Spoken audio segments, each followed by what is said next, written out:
Welcome to another episode of DD on the Spot. As always, I'm your host, Ryan Johnson. And before I get to our guests here today, I'd like to remind everyone that if you enjoy this content, to please give a like and subscribe down below. I'd greatly appreciate it. We have Melanie Horton on the podcast. She's coming to us all the way from the Great White North that is Canada, a little bit out of the Toronto area for anyone that's interested. She's an IFBB Women's Physique Division competitor, and she's basically on here to share her health and fitness journey and talk all things bodybuilding with us. But most importantly, she's our current guest. Melanie, thank you so much for coming on. Thanks, Ryan. Thanks for having me today. Oh, absolutely. Well, I got to ask, first of all, what's the weather like in Canada today in your part of the woods? Yeah, it's probably, I don't know, we'd go in Celsius, so it's about 20 degrees.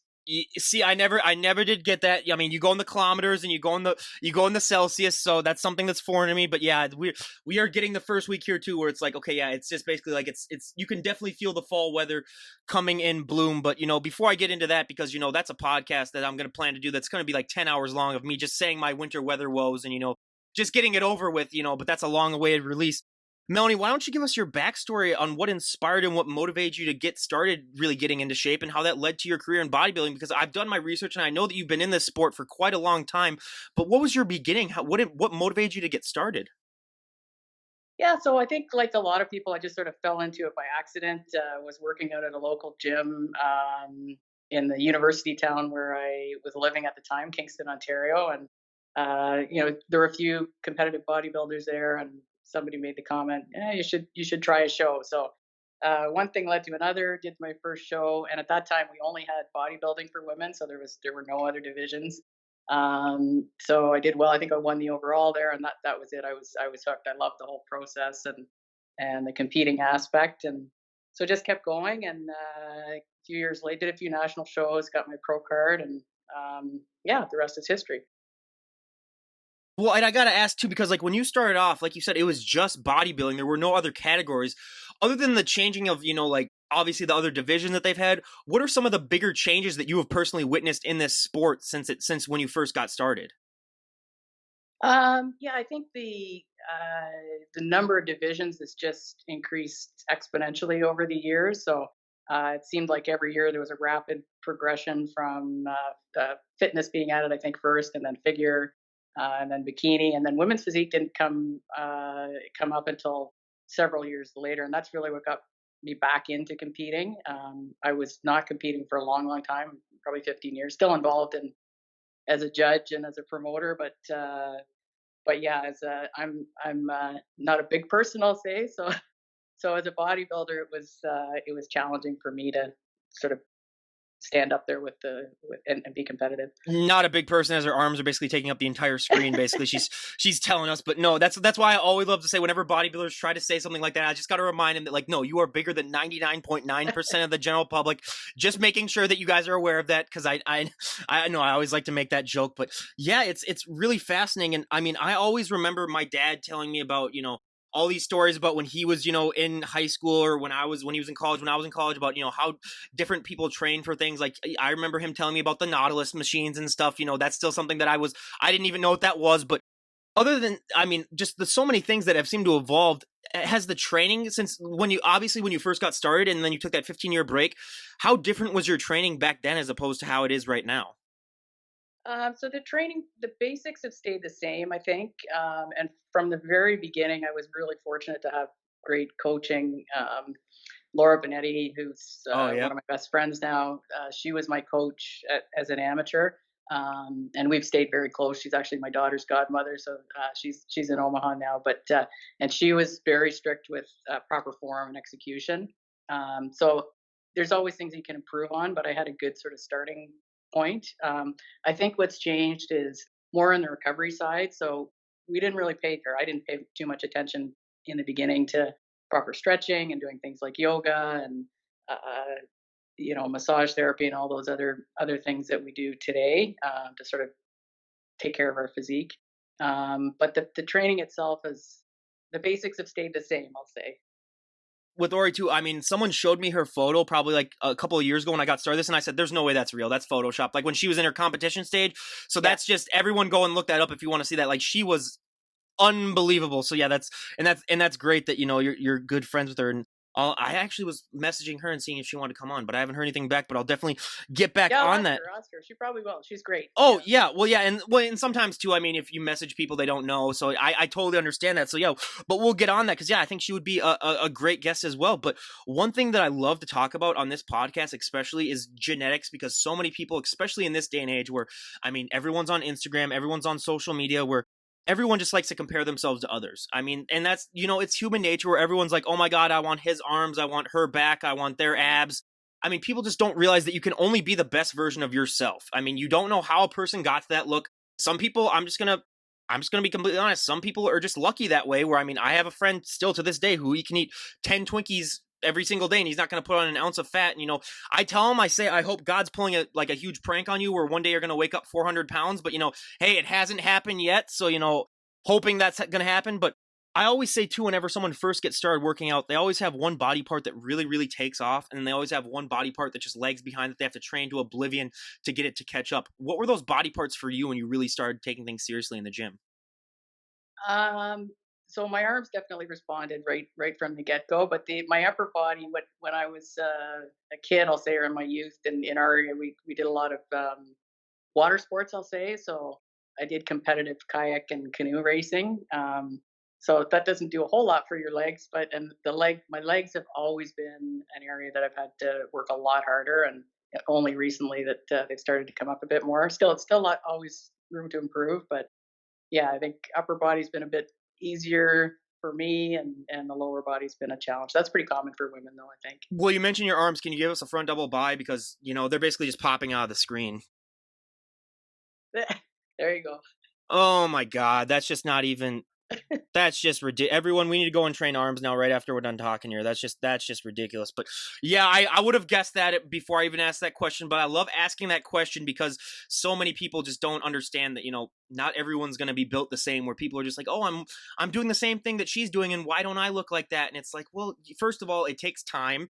And it takes, a lot of dedication. I always say for my generation where everyone wants everything now and they want it yesterday, this is not the sport to get into because I like to compare it between being like an alcoholic and being someone who's trying to lose weight. If you're an alcoholic and you go one day without drinking, you've made significant progress. But if you go to the gym for one day and you look in the mirror the next day, you're going to look exactly the same. There's not going to be any change unless you walk, like 150 miles and but I don't recommend that to anyone. But yeah, it's just something that I really find fascinating about this, lifestyle. But one of the myths that we talked about right before we started recording that I love to dispel on this podcast is that, it's gotten better the last 5 years due to Instagram, but there are still so many women that have that fear that if they walk into the gym and they, pick up one weight and they do one curl or they do anything. I mean, a lot of women, as soon as they walk into the gym, they just run right to the treadmills because they're just afraid of the weights. It's kind of like a cross if they see like a vampire. But it's just unfortunate that there's still that myth that I wanna get in shape, but I just don't want to get too bulky or too big.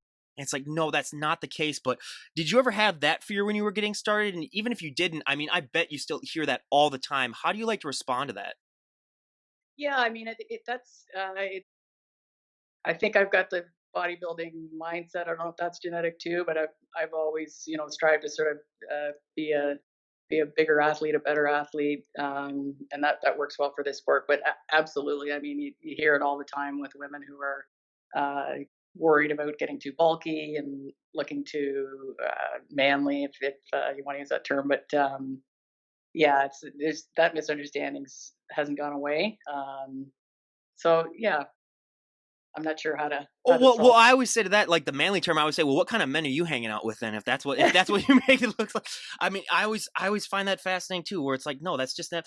And then I always like, there was a photo that someone put that I really thought was really cute, where it was like they had like a female bodybuilder on one side, and then they had like the average looking man who was a little overweight on the other side, and they're like, how does this look exactly like? I mean, it's just Yeah, I personally don't get it, and I think it just comes from a lot of ignorance, and some people, they're just blissful ignorance where they just want to say, because like I remember even in college, I'd have girls that I knew that would come up to me and be like, "Oh, hey, I see how you're like getting in shape and stuff, and I want to really get in shape, but I just don't want to get too bulky." And I told one of them, I said, first of all, that the amount of weight that you carry in your purse. Now, she had a very heavy purse. I don't know if she had like a sorority sister in there or something like that she like got really angry at. But I told her, I was like, that your purse weighs like 10 pounds.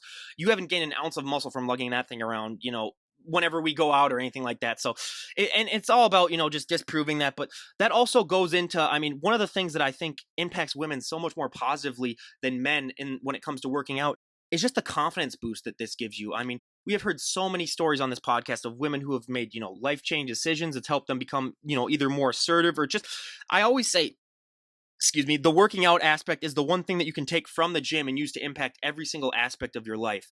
How have you personally taken the working out and used that to impact your life in a positive way?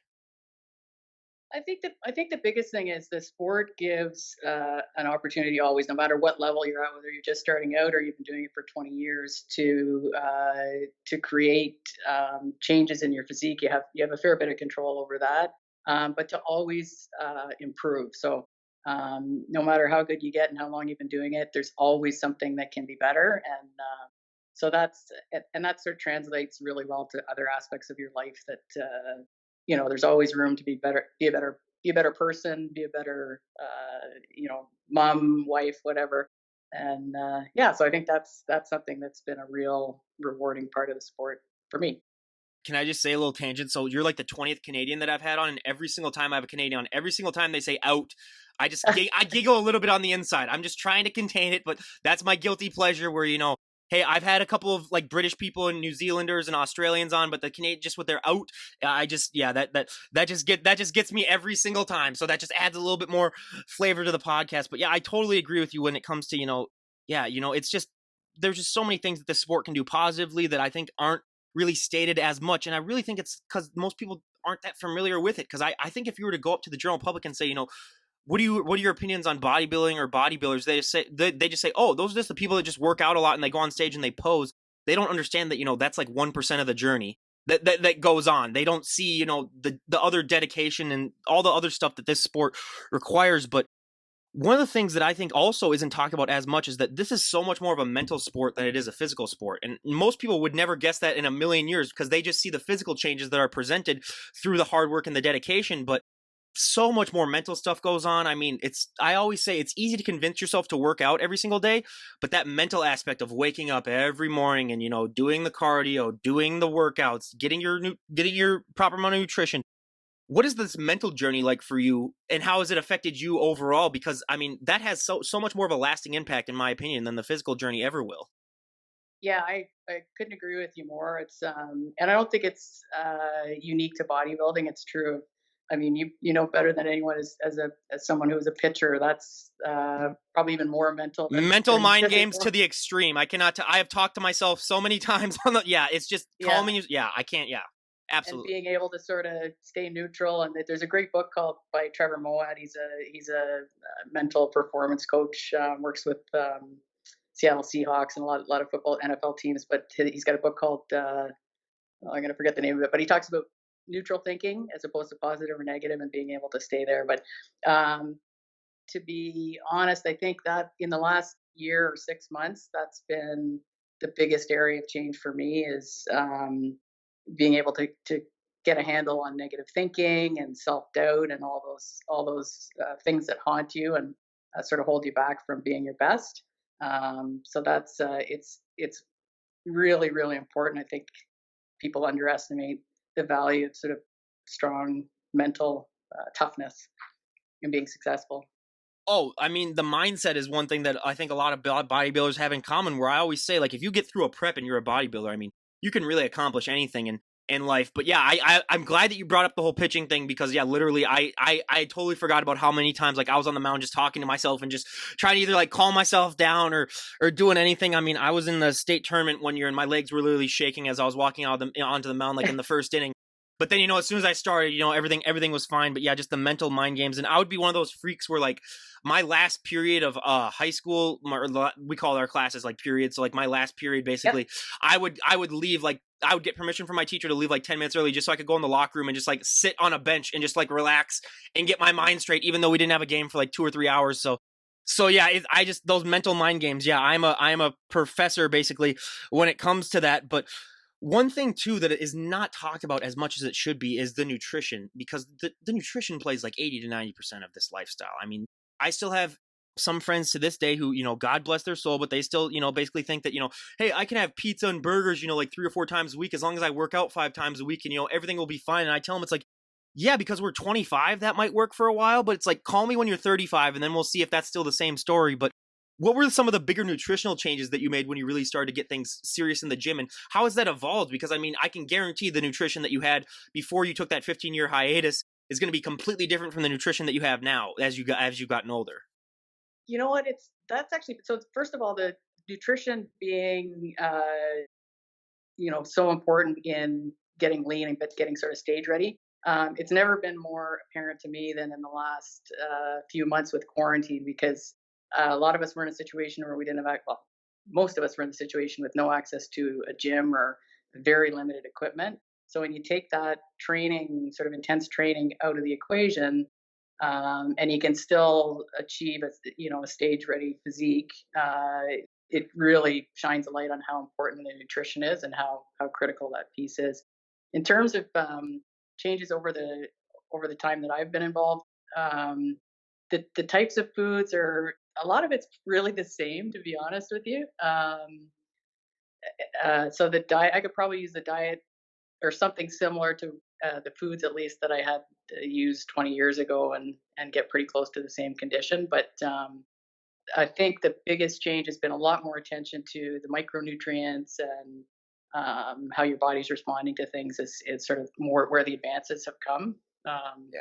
Yeah. Well, I always say too, it's like, especially in this day and age, it seems like every day there's about 10,000 new diets that are invented that, become mainstream. Where, I mean, I remember when I was, super young, just like the Atkins diet or something like that, or Jenny Craig, that was like the two big ones. But now it seems like there's like 10,000 different diets that you see where it's like, if it fits your own macros. I mean, there's just so many specific ones that everyone follows. Is it been harder for you, knowing that like you did come from a time period when you first got started where stuff seemed a little bit more simpler when it came to like diets, as opposed to now where there seems to be so many of them? Is it hard for you to kind of just gauge what one works for you, or have you just known all along, like, hey, this is what's going to work for my body?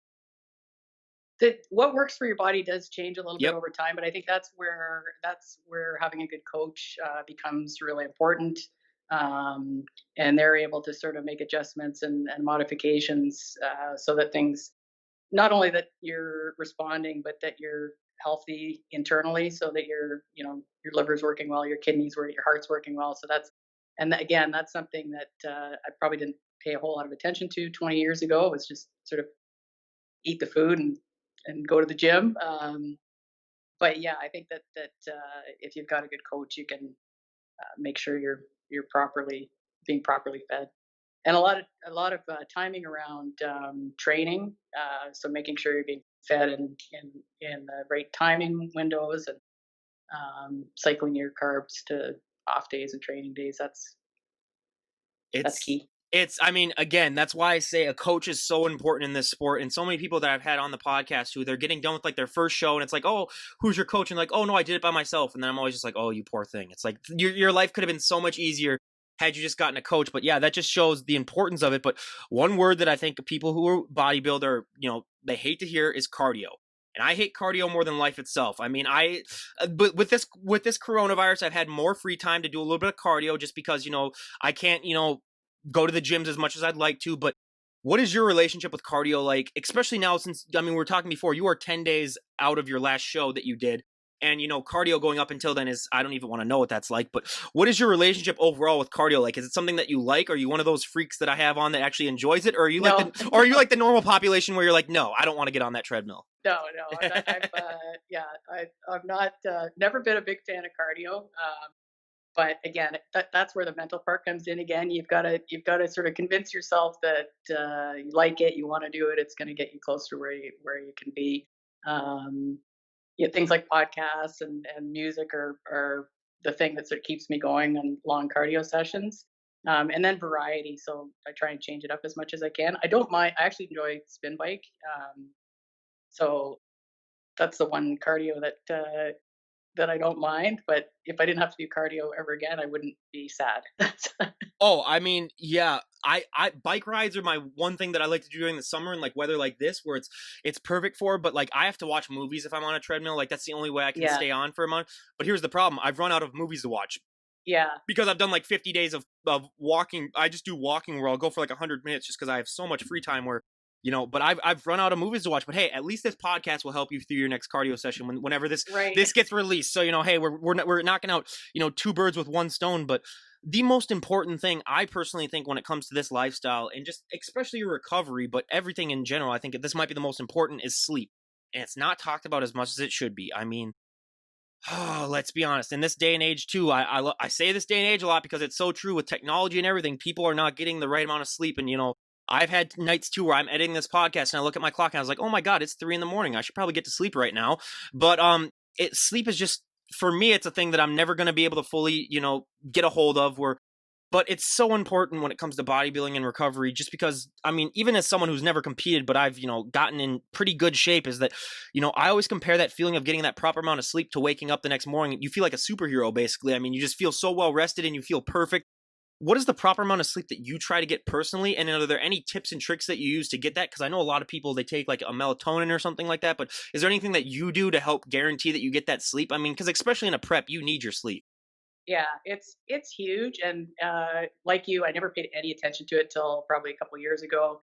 Um, and it's funny. I just said to my coach the other day. I said, if I got paid for sleeping, I'd probably be a billionaire. But so that is one thing I'm really good at. But and I think the reason for that is I track sleep using. I use an Aura ring, which is great. I've had that for about a year and a half. I got a Whoop band recently, which also tracks sleep, but I prefer the Aura ring. And what I'm looking for is amount of sleep. I probably get between, I say on average 7 hours a night, which is pretty good. Maybe sometimes a bit more, but I'm looking for the REM sleep and the deep sleep. And my deep sleep tanked in the last, 6 weeks, I'd say, leading up to the show. That's pretty common. Your body's under a lot of stress. There's a company called AOR, and they make a product called Sleep Adapt, which is, there's a lot of herbal things you can take. Um, the the number one thing for me has been glycine, the amino acid glycine. So 5 grams of that. I sleep through the night. I swear by it. I know a lot of people, have had similar experience.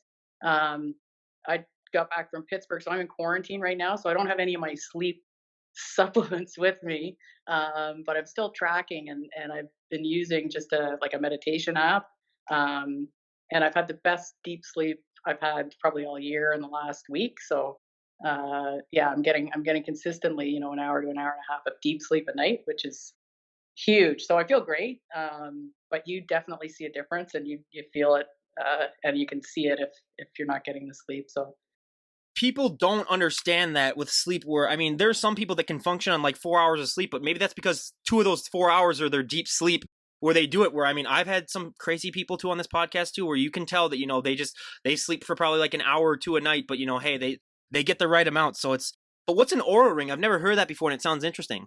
yeah, so it's I've got it on right here. It's actually Bluetooth connected to an app on your phone. Oh, So it tracks heart rate variability. It tracks your sleep cycles. It tracks body temperature, which is actually interesting too. And then it tracks activity, like similar to like what a Fitbit would. So it's a company in Sweden that makes it, and it's I don't even notice I have it on. So wearing a band for sleep kind of bothers me, but the ring's great, and I can see trends over time, so it'll give me some good hints if I need to sort of back off on training uh, or or speed up. well, it's great with knowing your body temperature. With this, especially with the coronavirus. I mean, you're well ahead of the curve where you're just like, oh, my body temperature's at 98 point, whatever right now. So I'm good. So that's actually great. Everyone should probably go and get one. Then that actually sounds interesting. I'll definitely look into that myself. But the number one thing that I would have never guessed in a million years when I first started this podcast, because I was familiar with bodybuilding, I wasn't like super familiar like I've gotten over the past couple of years, but I would have never guessed in a million years that for so many of these athletes, posing is the hardest thing for them. It's harder than your nutrition. It's harder than your working out. I mean, we've heard so many stories now where I like to compare it to being a perfect driver, where you can be a great driver, you can never be a perfect driver. You can be a great poser, you can never be a perfect poser. It's always ever evolving. What has your personal relationship with posing been? That's the biggest area of improvement that I have in front of me now, and I'm going to say there's maybe at least 20% better I can be just by improving that aspect of sort of stage presence. Um, Jamie Pinder's my coach now. I've been working with her since last December. So we're going to try and see how much I can improve there. And I've had some really good posing coaches too over the years. But yeah, I'm so inspired by a lot of these women, in bodybuilding and women's physique that are just have incredible control and ability to pose their physique so well. In the what's the show, the New York Pro that was just held recently, Rachel Daniels that won that show, like just uh, unbelievably good at showing her physique to its best and very precise posing. Yeah, and I mean, in posing though, what would you think is the one thing that you need to work on the most when it comes to your posing routine? There's two parts of it. So the stage presence is a piece of it, and that's kind of with the confidence, and uh, that's a little bit hard to train for, but it's something that comes with that's the mental piece of it. But the physical part of it is just again knowing how to position your body correctly, and hold the poses properly, and having the right cues to, so if you're in a back pose, you can open your lats properly and engage your glutes and hamstrings properly, and it's it takes, for some people it comes very easily, and for others like myself it's a lot of work, and you've got to put the time in and the effort in. So that's it's an area that for me is a huge opportunity. I'll say. Well, hey, you can only go up from there. Like you said, you can get Yeah. 20% better if you improve. But one thing that I think a lot of women especially struggle with is the flaring of the lats and opening up the lats. It's just something that doesn't, it really affects them. How long did it take you before you were finally able to achieve that? Because we've had some women on here where it's taken them years upon years before they're finally able to, all of a sudden one day they can just do it where they're just like, oh, so that's what it feels like. Yeah, it's cues. So in a back pose where you're trying to open your lats, if you and you hear this commonly, someone will say, just get into the position that you're going into a deadlift, and so that sort of clicks, and your brain can tell your body to to engage the right muscles to open the lats. So it's just somebody will tell you, pull your shoulder this way or do this or that, and the brain, my brain will get it. I'm a little bit slow at some of the poses. But same with like a back or front bicep pose. Turning your wrists and position of the elbows. Having somebody coach you to uh, walk you through where you look optimal is critical. Out of your physique poses, what is your favorite pose to do and what is your least favorite pose to do? I like the side poses, so side tricep and well, side chest not quite as much. I've still got I need a little bit more flexibility, but side triceps probably my favorite. I like doing the front double too. Well, yeah, I mean, Yeah. with arms like that, I mean, yeah, I mean, that would be, but what is your least favorite? The back poses are my least favorite. Just the back double. So again, it's been a process, but Yeah. it's And getting there. well, and I mean, so my back is the one thing that actually really shot off for me. That's because I just had jobs all throughout college of working in warehouses where you either got a really nice back, or you quit. But yeah, so that's, I mean, it's everyone's different. And the most popular answer that we get are the abs pose, just because it's just an awkward looking pose where it's like it's hard to make that look natural and just like sleek and make it look in. But when you're talking about stage presence, yeah, I mean, that is something that I honestly think you're either just born with or you can sort of get into it like as you get used to it. But I mean, there are people that I know that could just walk on that stage and it would be, they wouldn't even have to work on it. They just naturally have that, where, as, believe it or not, so as a talkative as a person of I am, I'm like a deer in headlights if you put me on that stage where, I am completely different than when I'd step on that stage. But so that's what I find so fascinating too about this. But one thing that I love to talk about too, because as you can tell by my thick Norwegian skin, I mean, I am just not tan at all. And, living in Minnesota, let's be honest, I'm not going to get a tan. And I'm one of those people where if I were to walk outside, even during a sunny day, I'd get a farmer's tan where, let's be honest, that's not a real tan, or I'd get burnt to an absolute crisp. But bodybuilders get to get tan. And, that's one thing that I've been fascinated about the sport for a while. It's like, I've just wanted to look like that just for one day, just that tan look. But what is that feeling like for you when you get that tan on? And, a lot of times we hear that for bodybuilders, I mean, you get to see all of the progression that's happened. You get to, your body looks so much better. I mean, you see muscles that you never even knew that you had. Everything really seems to pop out. What is that feeling like for you when you get that last spray coat on and you look at yourself in the mirror and you just say, okay, I'm ready to do this now?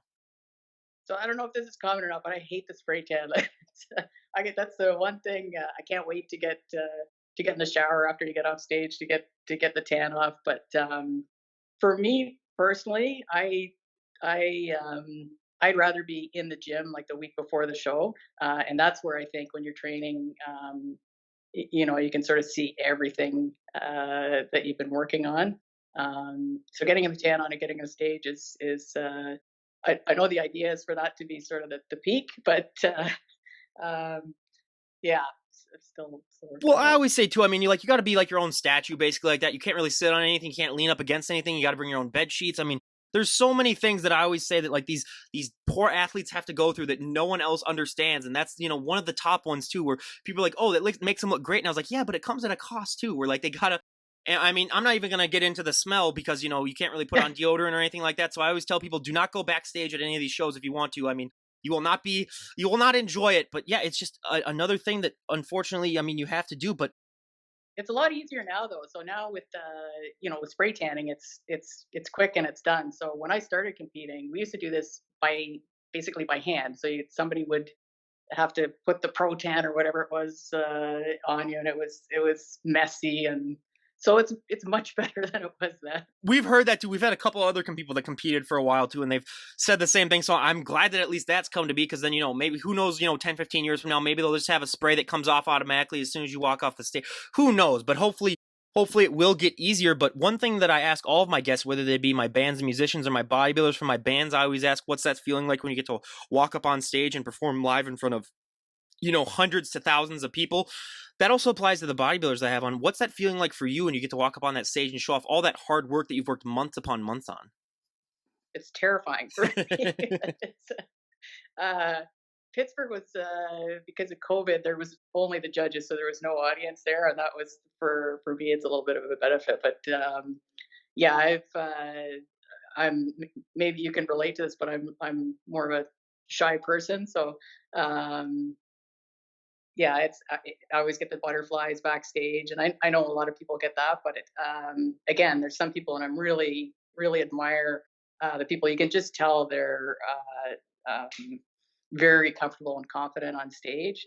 So I've had to really work hard at projecting uh, that sort of energy when I come out onto stage, but it's not my favorite place to be. I'm a shy person on one aspect where, as you can tell, I'm very talkative, but I'm one of those people where as soon as the other person makes a move and like says something to me, then I just open up like a floodgate. But up until then, yeah, I'm just shy and reserved. But as soon as someone, like if I'm at a party and someone walks up to me and says, "Oh, hey, how you doing? I don't know you," blah blah blah. My whole life story will be out in the next 15 minutes to that person, and not like that, but like, yeah, I just wait for someone to come up to me when it comes to that. So yeah, I do understand that to a bit. But when you did win your pro card, because I always like to say, for everyone out there who might not be so familiar with the sport, is that for so many of these athletes, winning their pro card is the highlight of a lot of people's careers, just because that is the affirmation that all that hard work that you put in the gym has finally paid off, and you're a pro now and you can compete at pro shows. What was that moment like for you when they announced your name and you realized, oh my god, I'm a pro now? Yeah, so that was a long time ago, but it's a memory that's ingrained very firmly in my imagination and my mind. But and in Canada at the time, so that was the Canadian Nationals. I'd done the North Americans as well. Actually, a couple weeks before the show that I got my pro card, was competing against a friend in the same division who'd beat me, a couple weeks before. So there's sort of the you never know which way it's going to go. But it was televised at the time, so and that was unusual. The network here, TSN, which is a sports network, covered the show. Um, all my family was there, friends were there, so it was a really special moment. And we've still got the footage from the show, but yeah, it was an incredible feeling. It was um, there was one pro card given to the overall winner of the bodybuilding men's and women's each year. So very limited opportunities in Canada. So it was my third nationals. Uh, I'd done North Americans twice as well. So it wasn't, took a while to get there. So yeah, but it was a good feeling. I couldn't believe it happened. Well, and I can't even imagine what that feeling must be like, because like me, like I've said, I've only done team sports, so I only feel that personal achievement when it comes to team victory. But yeah, doing all that yourself and then going through all that, yeah, I can't imagine what that must be like. But one thing that I think needs to be talked about a lot more, because it's another myth that I think a lot of people do believe, is that, you know, a lot of these people don't understand that that look that you guys present on stage, that is not a sustainable look. You're not going to be able to look that way 24/7, you know. And I think so many people are buying into that myth just because they might see shows like Biggest Loser or something, where people go on a show and they lose, you know, like 200 pounds, and some of them are able to keep the weight off. A lot of them don't, but some of them are. So a lot of people look at stuff like that, or they look at like these extreme weight loss examples that they might see on Instagram and say, you know, like, hey, these people are able to keep their weight off. Bodybuilders should, you know, be able to as well. But they don't understand that, I mean, in order for you to, you know, keep a successful weight loss, you need to be pretty heavy when you get started. Like if you're lean and then you go and you say, I'm going to lose 20 pounds and keep it off, you know, no, especially with the water manipulation, all the other manipulations that bodybuilders do to make themselves look as good as they can on that show day.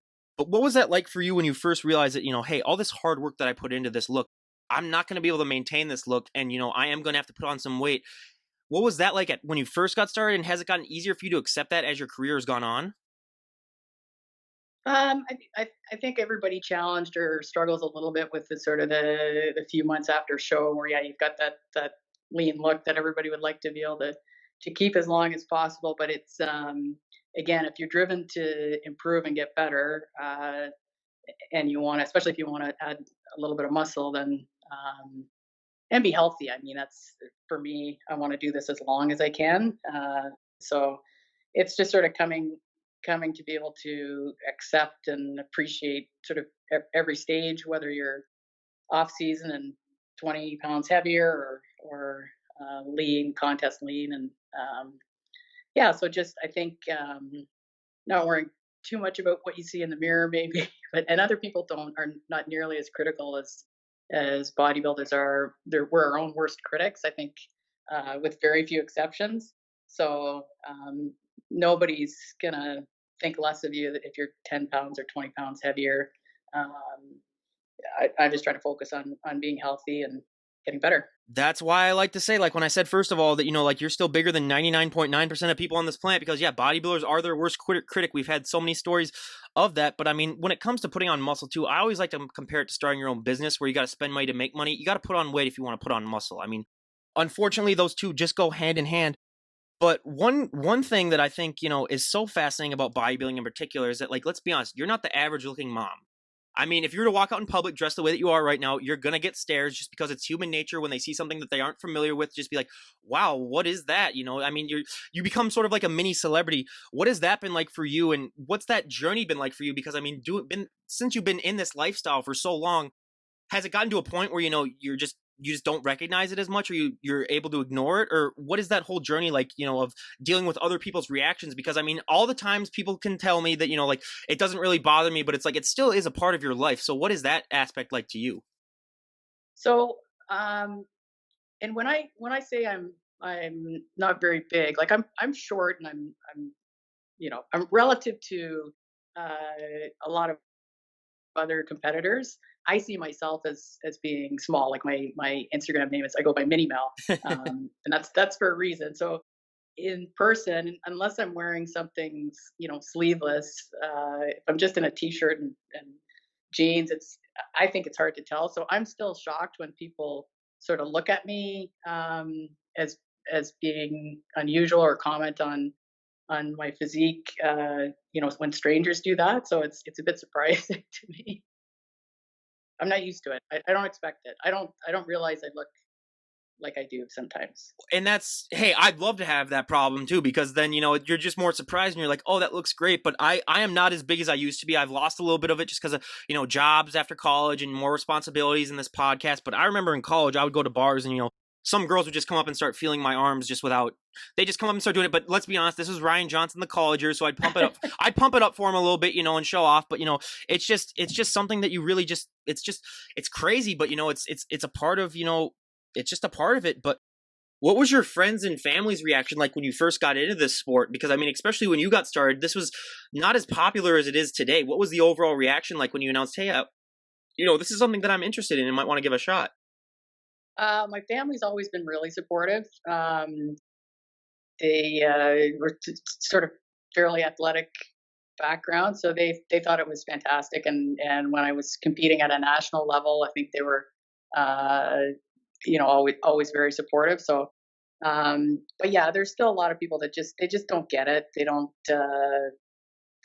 understand why you do what you do. You get tired of the why are you eating that and come you can't have this or that. So, I and a lot of competitors do this. You sort of tend to you put yourself in a little bit of a bubble, especially leading up to a competition, because I just don't want to deal with all the questions and the people that just don't understand the lifestyle. So you try to obviously I have a lot of friends that are in the bodybuilding community, and they keep me going.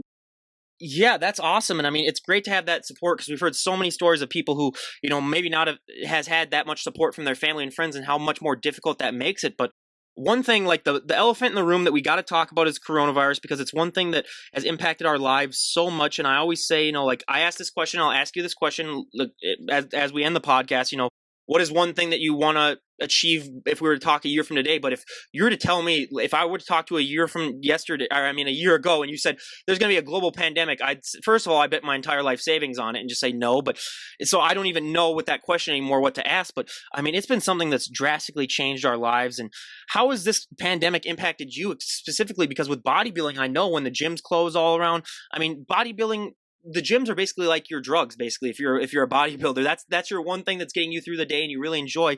So what was this whole coronavirus pandemic like for you, especially?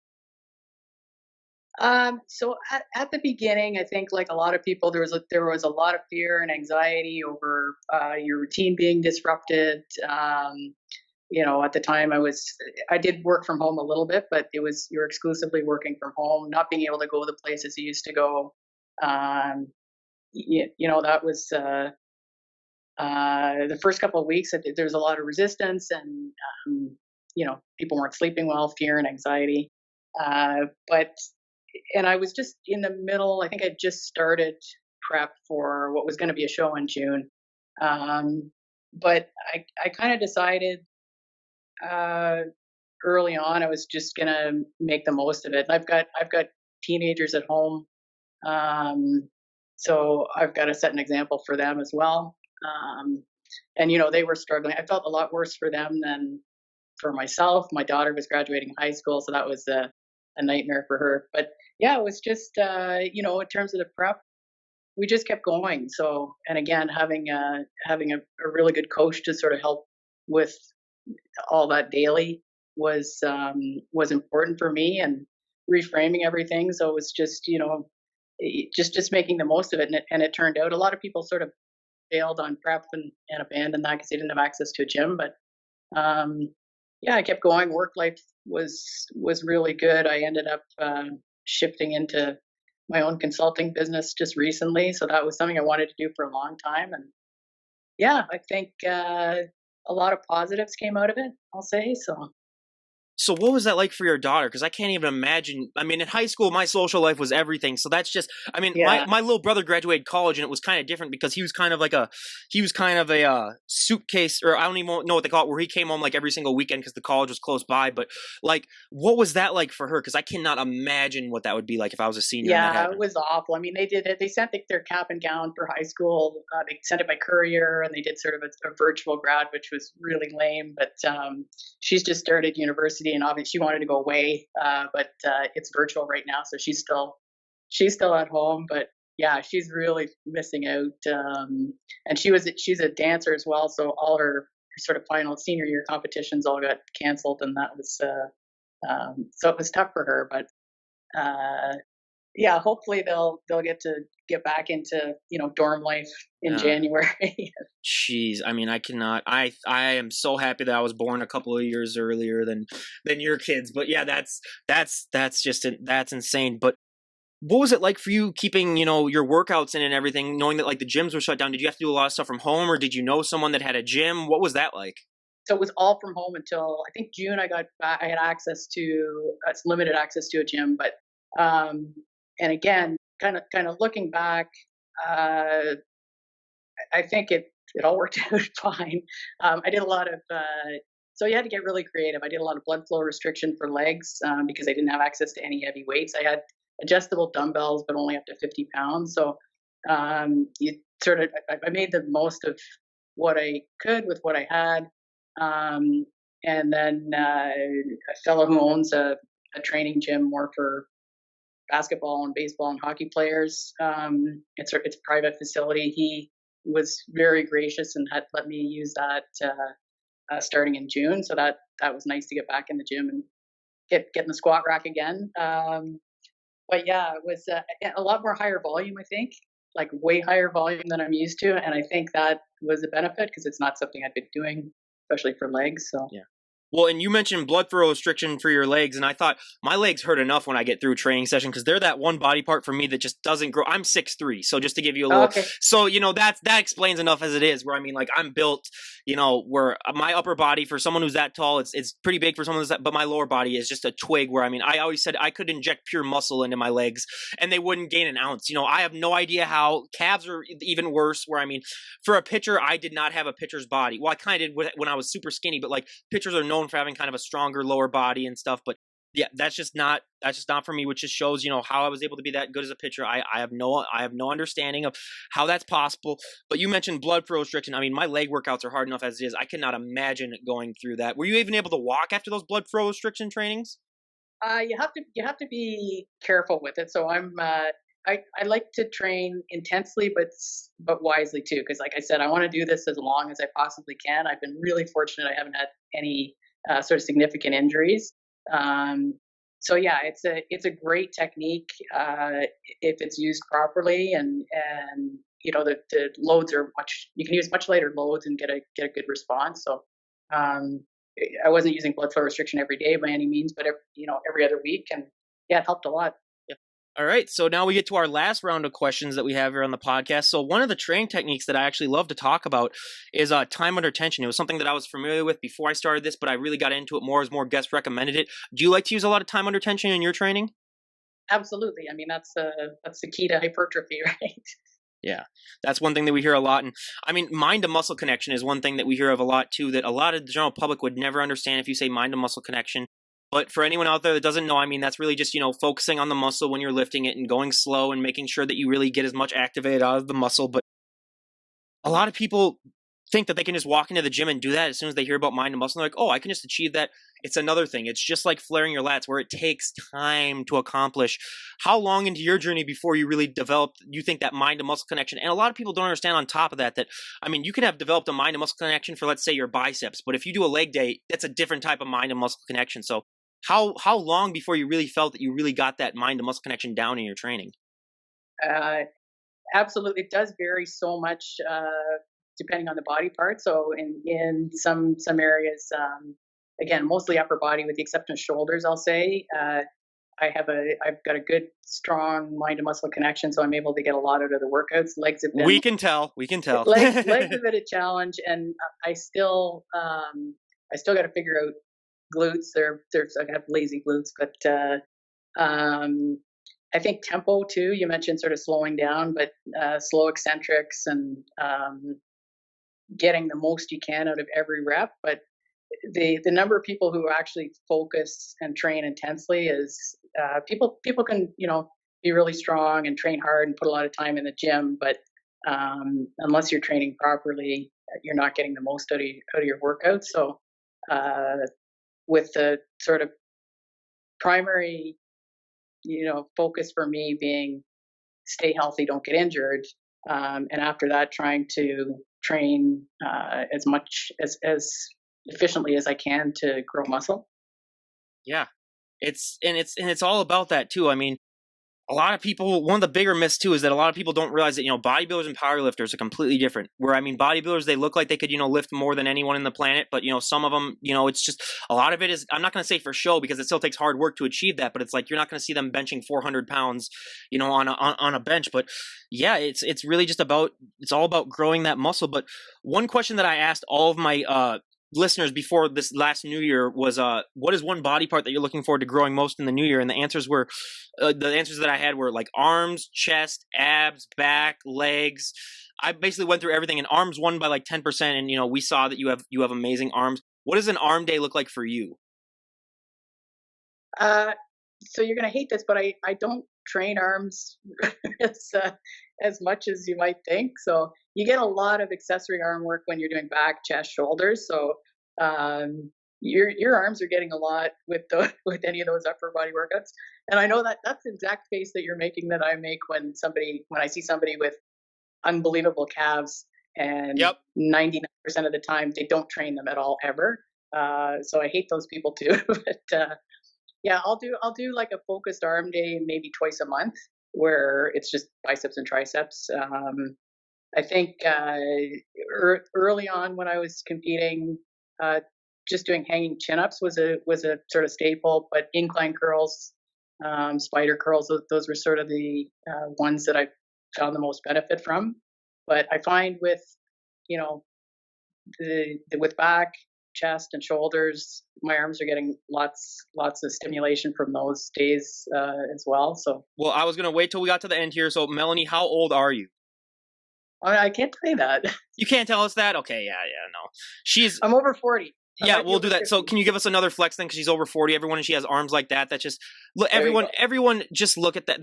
Just hold that for a second. Everyone, just look. Just that's just it's not even that's not even fair, everyone. That's just ridiculous. And I asked arms because yeah, obviously but everyone, yeah, that just shows like some people are born blessed that they have great arms. And I know for being a guy, arms are basically how we communicate with each other, guys, so I had to ask that question. But yeah, it's always important to know that type of stuff. But the last couple of questions, so it like I said, I asked this towards the end for everyone. If we were to talk to you a year from today, where would you like to be at in your overall life? What are some goals that you would like to have achieved if we were to talk a year from today? Um, so I mentioned I just sort of started my own consulting business. It's completely unrelated to bodybuilding, but I'm hoping to grow that, and so that's one area of focus for me. Um, there's a lot of things, in personal development that I've kind of got on my list to keep working on. And for bodybuilding, I think I've got a good idea of the areas where I have opportunities to improve. So I'm really determined to sort of keep going and improving in the sport. Um, I'm I'm trying to reverse age, but It's looking uh, pretty good from where I'm at right now. Yeah. but there's it does have sort of a life expectancy of the sport, so you can I just want to make the most of what I can the next few years, or as long as I'm able to keep competing. And I think I've still got lots of things I can do to improve. So hopefully a year from now, I'll have a much improved posing and a better body. Well, just don't get those arms too big because I don't want you to take up the whole screen now. I don't want to have to buy a different camera. I mean, I had some bodybuilder like I had Andrea Shaw on, and I was telling her I was like, I don't even know if I can fit you in the screen now. So we gotta work something out. But yeah, I mean, I think you're gonna do great. And one of the last questions is, I mean, if you could change one thing about the sport of bodybuilding, if someone went up to you and said, Melanie, we made the decision, you can change one thing, and everyone would go along with it, what would be one thing that you would like to see changed? I would, if I could make one change, and this may sound odd, but I'd add the lightweight women's bodybuilding back. Just my That's where I started, was in bodybuilding. That's sort of where I associate myself as a bodybuilder, but I don't have the size to be competitive as a bodybuilder.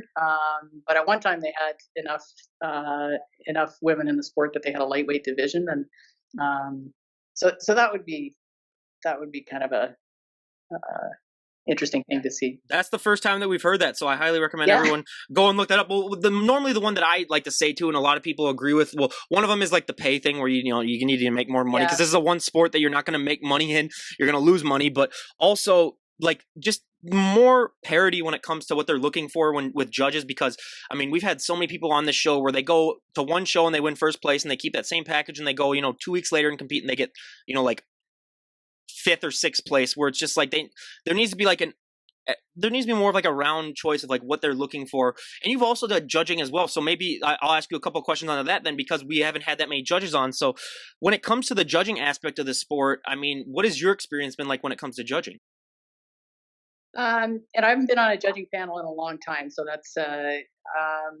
but I remember being, and I judged a lot of the Canadian guys who are pros now, like Ben Pakulski was still an amateur, and Fuad was still an amateur when I was still judging. But when you talk about stage presence and posing, when you've got 15 or 20 athletes at a national level and they're all good, they have their strengths and weaknesses, but your ability to sort of project, um, that confidence and show your physique to its best advantage really makes you stand out. So that's, your eyes go to certain people right in the lineup when you're sitting in that judges panel. And I totally agree with the comment about it is sort of hard to figure out from show to show why somebody who won 2 weeks ago comes in, maybe even looking better, and in another lineup they're not even top 10. So it's there's some subjectivity there. Uh, I don't think it's intended, but there's bias there when maybe you saw an athlete the week before, and so your eye naturally goes to them as a judge. People call it politics. I think it's just. I don't think it's. I think it's. It's it's human error. I mean, there's always going to be. Trust me, being a pitcher and dealing with some umpires, I know all about human error when it comes to Yeah. sports. So, yeah, it's something that I think every athlete in every sport has to deal with. Whether it's football, hockey, any of the major sports, and any sport really. There's always going to be human error that people have to deal with. But it's just I just wish it would be a little bit more like, even if they could just have like, I don't know, like robots judge it, where they're just like, here's what we want to look. But I know that that's never going to happen, and that's silly. But one of the last couple of questions too is that you are a mom too, and I always say there have been so many studies shown that like when it comes to being healthy and maintained, because there is no obesity crisis going on. I mean, especially in America. But there's been studies that have shown, if you have a healthy and fit parent, those children are vastly more likely to adapt healthy and fit lifestyles and be able to, maintain it as they go on in age. How important is it for you to set that positive example for your kids so that they look at you and they say, like, hey, I can be healthy and strong at any age? Because a lot of people, I think, especially women we've had on the podcast, they have, that feeling that, as soon as I have kids, I just give up on my body basically just because that's what they think. I mean, it's not right, but it's one thing that we've heard a lot. But how important is it for you to set that positive example to your kids, showing that, hey, you can be healthy and strong at any age? It's really important. Like that's, I'm very mindful of that, the example that I'm setting, and not only in how you look and sort of the healthy lifestyle, but even more so, I think in your discipline, effort, the way you approach things with sort of a positive attitude, as much as you can, and mindset. So those are all things I want to emulate. And totally with my kids, I completely respect the choices that they want to make, but try to sort of show a positive example for them. They're both smart kids. I'm really fortunate. My son is quite athletic, so he's starting to train and get in the gym now, and he's sort of adopted some of the same interests that I have in the sport. And my daughter's very supportive too. So yeah, it's good. That's awesome. And lastly, is there anyone that you'd like to give a shout out to before we wrap things up? Just everyone who's I've had a lot of people been really supportive locally. My good friend Dr. Jackson, who's getting ready for a kidney transplant in a month. But I think the person who's helped me more than anybody in the last year has been my coach, Jamie Pinder. Just a real game changer when I started working with her, and just very, very grateful for all she's done for me. And that's awesome. And I'll leave a link down below for everything when it comes to that. And I mean, again, Melanie, we cannot thank you enough for coming on and sharing your story with us and talking to us. It's an absolute delight to have you on. And I can't wait to have you on again in a year where we can see all the changes and improvements that you make. And I honestly think you're going to do great. But again, thank you so much for coming on. I really appreciate it. Thank you, Ryan. It's been a lot of fun. Well, I hate to ask again as we end, but can you give us another flex to end this, and just everyone get more inspired to work out now? I mean, I can't. This is just absolutely ridiculous. I just don't understand. Here, pump it up a couple of times. Let's see that. Jesus, that's just not even. That's not even. Do one of those where you go like that on the other side. I don't know. It looks that looks amazing. Are you kidding me? Jesus, everyone. Well, again, you guys. Oh, see, that's not even fair. That's not even. Just okay. This is just absolutely ridiculous. But again, you guys, this is Ryan Johnson, DD on the spot, signing out. Have a great day, everyone. Thanks, Ryan.